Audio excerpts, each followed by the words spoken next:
आप जो खबरें हर सुबह अखबारों में पढ़ते हैं, टीवी पर भ्रष्टाचार की कहानियां देखते हैं, उनकी एक भारी कीमत होती है और ये कीमत कई बार खून से चुकाई जाती है। आज हम आपको भारत के लोकतंत्र के चौथे स्तंभ पत्रकारिता पर हुए उन हमलों का सच दिखाएंगे जिन्हें वक्त के साथ भुला दिया गया। यह सिर्फ एक लिस्ट नहीं, बल्कि उन बहादुर आवाजों का दस्तावेज है जिन्हें सच बोलने की सजा मौत बनकर मिली। काफी रिसर्च के बाद जो आंकड़े सामने आए हैं वे हमें झकझोर देते हैं। 1992 से 2025 तक कितने पत्रकारों ने सच की मशाल जलाने के लिए अपनी जान कुर्बान कर दी, आज हम इस पर बात करेंगे। यह सवाल बेहद अहम है कि आखिर क्यों पत्रकारिता को भारत में सबसे खतरनाक पेशों में से एक माना जाता है। 1992 पटियाला ऑल इंडिया रेडियो के निदेशक ML मनचंदा को खालिस्तानी आतंकवादियों ने मीडिया कवरेज को लेकर अगवा किया और उनकी हत्या कर दी।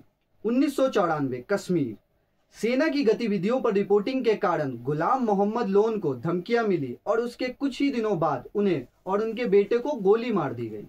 1996 असम अलगावादी रिपोर्टिंग करने वाले पड़क कुमार दास को बेटे को स्कूल से लेते समय ही गोली मार दी गई। अब इस वीडियो में हम नए दौर की बात करेंगे जहां पत्रकारिता का सीधा टकराव अपराध और भ्रष्टाचार से हुआ। 2001 उत्तर प्रदेश मूलचंद यादव को स्थानीय भ्रष्टाचार उजागर करने के कारण मार दिया गया। तमिलनाडु के वी सेल्वराज को सरकारी भ्रष्टाचार पर लिखने की वजह से चाकू और हंसिये से बेरहमी से मार दिया गया। 2002 हरियाणा रामचंद्र छत्रपति, जिन्होंने अपने अखबार पूरा सच में एक डेरा प्रमुख पर यौन शोषण के आरोप छापे, जिसके बाद उन्हें गोली से मार दिया गया। और आप सभी जानते हैं कि ये डेरा प्रमुख कौन थे। उन्हें सजा तो हुई, लेकिन हर 2 महीने पर उन्हें किस नेक काम के लिए परोल दिया जाता है ये मालूम नहीं। खैर, आज हमारा मुद्दा ये नहीं है। चलिए अब अपने मुख्य विषय पर वापस आते हैं। 2004 वीरा बोइना यादगिरी अवैध शराब की जांच करने के चलते मारे गए। 2006 प्रहलाद गोवाल लकड़ी तस्करी के खिलाफ में खड़े होने पर अपनी जान गंवा बैठे। अब इस रिपोर्ट में हम हाई प्रोफाइल हत्याओं की बात करेंगे। हालांकि सभी हत्याएं गंभीर थी, लेकिन इन हत्याओं ने पूरे देश का ध्यान कुछ दिनों के लिए खींचा, खासकर उन पत्रकारों के लिए जो सच लिखते और उजागर करते थे। 11 जून 2011 मुंबई मिड डे के क्राइम रिपोर्टर ज्योतिमण जेडे की दिन दहाड़े हत्या कर दी गई। वजह थी अंडरवर्ल्ड और तेल माफिया पर उनकी बेखौफ रिपोर्टिंग। 2017 बेंगलुरु निर्भीक पत्रकार गौरी लंकेश की उनके घर के बाहर गोली मारकर हत्या कर दी गई। इस घटना ने पूरे देश को झकझोर दिया। 2018 श्रीनगर राइजिंग कश्मीर के संपादक सुजात बुखारी को उनके दफ्तर के बाहर मार दिया गया।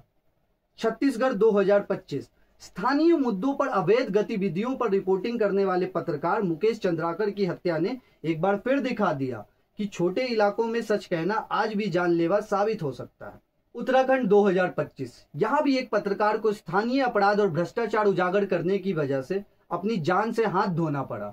यह घटना बताती है कि खतरा सिर्फ बड़े शहरों में नहीं, बल्कि पहाड़ी राज्यों तक फैला हुआ है। अब तक हमने आपके साथ बड़े शहरों के जाने माने पत्रकारों की कहानी साझा की, लेकिन सच बोलने, सच लिखने या सच उजागर करने वालों को सिर्फ बड़े शहरों में ही नहीं, बल्कि छोटे शहरों में भी अपनी जान की कीमत चुकानी पड़ी। इनकी कहानियां अक्सर राष्ट्रीय सुर्खियां नहीं बन पाती। तो आइए इन पत्रकारों के बारे में जानते हैं। जागेंद्र सिंह 2015, संदीप कोठारी 2015, करुणा मिश्रा 2016, राजदेव रंजन 2016, शांतनु भौमिक 2017, सुदीप दत्ता भौमिक 2017, नवीन निश्चल 2018, चंदन तिवारी 2018, शुभम मनी त्रिपाठी 2020। ये वे लोग थे जो खनन माफिया, भू माफिया, भ्रष्ट नेताओं और संगठित अपराध गिरोहों के खिलाफ खड़े हुए और अपनी जान गंवा बैठे।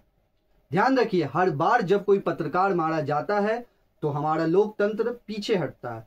ये पत्रकार आपकी आवाज थे, जिन्होंने खतरे उठाकर आपको सच बताया। अगर हम उनके नाम भूल गए तो झूठ फैलाने वालों की हिम्मत और बढ़ जाएगी। अगली बार जब आप कोई खबर पढ़े, याद रखिए यह खबर आप तक जिस कीमत पर पहुंची है वह बहुत भारी है। पत्रकारिता की स्वतंत्रता की रक्षा करना सिर्फ मीडिया का नहीं, बल्कि हर नागरिक का कर्तव्य है। धन्यवाद।